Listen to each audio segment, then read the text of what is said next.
அஸ்ஸலாமு அலைக்கும் வரஹ்மத்துல்லாஹி வபரகாத்துஹு. அலைபேசியின் அளவுகோல். அப்துல்லாஹ் இப்னு அம்ர் பின் ஆஸ் ரலியல்லாஹு அன்ஹு அவர்கள் அறிவித்தார்கள், அல்லாஹுடைய தூதர் ஸல்லல்லாஹு அலைஹி வஸல்லம் அவர்கள், உன்னுடைய கண்ணுக்கு செய்ய வேண்டிய கடமைகள் உனக்கு உண்டு. எனவே இரவில் உறங்குவதற்கு உண்டான பங்களிப்பை வழங்கிவிடு என்று குறிப்பிட்ட இந்த செய்தி ஸஹீஹுல் புகாரியிலே 5199 என்ற எண்ணிலே பதிவு செய்யப்பட்டிருக்கிறது. உலகளாவிய ரீதியிலே பல வகையில் பரிணாம வளர்ச்சி அடைந்து அலைபேசி என்கின்ற ஒரு குறுகிய வட்டத்திற்குள்ளே அனைவரும் சார்ந்திருக்க வேண்டிய ஒரு நிலை. இப்படிப்பட்ட ஒரு சூழ்நிலையிலே மனிதன் தன்னுடைய விரலுடைய நுனியில் உலகம், நினைத்த நேரத்தில் தொடர்பு, கருத்து பரிமாற்றம், பாதுகாப்பு, செய்திகள் என அலைபேசிகளால் பலவிதமான நன்மைகளை பெறுகின்றனர். அளவுக்கு மீறினால் அமிர்தமும் நஞ்சு என்கின்ற அடிப்படையிலே அலைபேசி பயன்படுத்துவதற்கு இது ஒரு பொருத்தமான ஒன்றாக பார்க்கப்படுகிறது.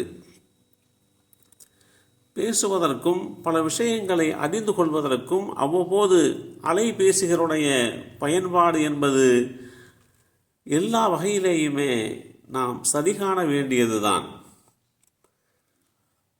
ஆனால் அதற்கென்று சில கால வரைமுறை இல்லாமல் அலைபேசிகளை பயன்படுத்துவது தவறு என்பதை புரிந்து கொள்ள கடமைப்பட்டிருக்கிறோம்.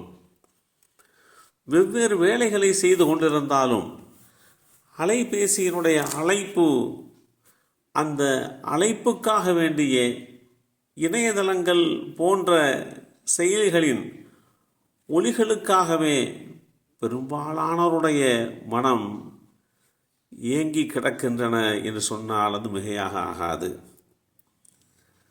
அழைப்பு ஒலிகள் குறிப்பிட்ட கால இடையிலே வரவில்லை என்றால் உடலுக்குள் பதற்றமான சூழ்நிலை உருவாவதாக ஒரு புள்ளி விவரம் தெரியப்படுத்துகிறது.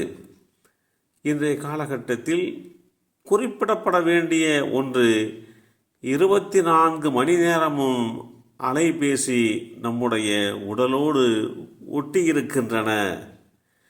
காலையில் விழிக்கச் செய்வதற்கு அலாரத்தில் தொடங்கி மணிக்கணக்கில் பேசுவது, வணிகம் செய்வது, அரட்டை, இதுபோன்று நீண்டு இரவில் தாலாட்டு பாடி நம்மை உறங்கச் செய்வது வரைக்கும் அலைபேசிகளுடைய அந்த பங்களிப்பு என்பது நிகர்காட்ட முடியாத ஒன்றாகத்தான் பார்க்கப்படுகிறது. ஆனாலும் இன்றைக்கு மருத்துவர்கள் குறிப்பிடுகிறார்கள், கண் சம்பந்தப்பட்ட பல்வேறு நோய்களுக்கு, பல்வேறு பிரச்சனைகளுக்கு இரவிலே அலைபேசியை இருட்டில் பார்ப்பதுதான் காரணம் என்று மருத்துவர்கள் நம்மை எச்சரிக்கை செய்கிறார்கள். அந்த அலைபேசியிலே இருந்து வெளிப்படக்கூடிய அந்த ஒளி நம்முடைய கண்களை பாதிப்படைய செய்கின்றது. இது நமக்கு பல வகையிலே பயன்பாட்டை கொடுத்தாலும் உடல் ஆரோக்கியத்திற்கு கேடாக அமைகிறது. எப்போது? அளவுக்கு அதிகமாக பயன்படுத்துகின்ற போது. தாராளமாக வர்த்தகம் செய்யலாம், தாராளமாக உறவுகளை புதுப்பித்துக் கொள்வதற்காக வேண்டி பேசிக்கொள்ளலாம். தன்னுடைய படிப்பு ரீதியான உண்டான பிரச்சனைகளுக்காக வேண்டி ஒரு மாணவர் அந்த அலைபேசியை பயன்படுத்தி கொண்டு தன்னை முன்னேற்ற பாதையிலே கொண்டு செல்வதற்கு அமைத்து கொள்ளலாமே தவிர, அளவு கடந்து போகின்ற போது அது பல்வேறு விதமான பிரச்சனைகளை உண்டாக்கி, சிரமங்களையும் சிக்கல்களையும் உண்டாக்கி, பல வகையிலே மனிதனுடைய உடலுக்கு, குறிப்பாக கண்களுக்கு தீங்கிழைக்கிறது என்பதோடு மாத்திரமல்லாமல் உடலியல் ரீதியாக மனிதனுடைய மூளைக்கு பெருங்கொண்ட பாதிப்பை ஏற்படுத்தி கொடுக்கிறது. மூளை பாதிப்புகள், மூளை ரீதியான உண்டான பிரச்சனைகள் உருவாவதற்கு அலைபேசியினுடைய அந்த கதிர்வீச்சு பெருங்கொண்ட பங்களிக்கிறது என்பதையும் மருத்துவர்கள் அறிவுறுத்தி காட்டுகிறார்கள். எல்லாம் வல்ல அல்லாஹு தஆலா அளவோடு அலைபேசியை பயன்படுத்தி நம்முடைய உடல் ஆரோக்கியத்தை பேணி காத்து கண்களையும் நம்முடைய உடலியல் ரீதியான சகவிதமான விஷயங்களையும் பாதுகாக்கக்கூடிய நல்லோர்களாக இந்த உலகத்தில் வாழ்வதற்கு அல்லாஹ் நமக்கும் நம் சந்ததிகளுக்கும் அருள் வாலிப்பானாக. அஸ்ஸலாமு அலைக்கும் வரஹ்மத்துல்லாஹி வபரகாத்துஹு.